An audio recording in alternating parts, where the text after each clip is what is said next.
This first question is going to require us to use the Pythagorean theorem. We're asked to solve for x rounded to the nearest tenth of a centimeter. And here's the diagram that defines the triangle. We have a right angle triangle, 16 centimeters, 13 centimeters, and we're looking for our hypotenuse. Well, for this question we're going to use the Pythagorean theorem.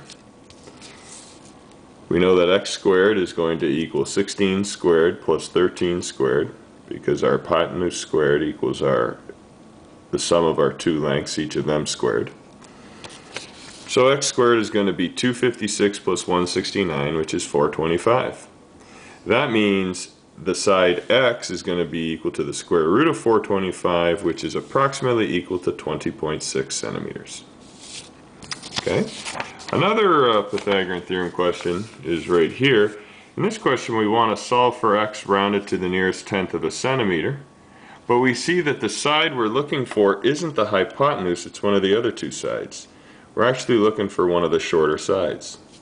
So in this case we still use the Pythagorean theorem, but we have to remember that the hypotenuse squared equals the sum of the other two sides, each of them squared. So 15 squared is going to be 11 squared plus x squared. We do some evaluating there. 225 is 121 plus x squared, which means 225 minus 121 is equal to x squared.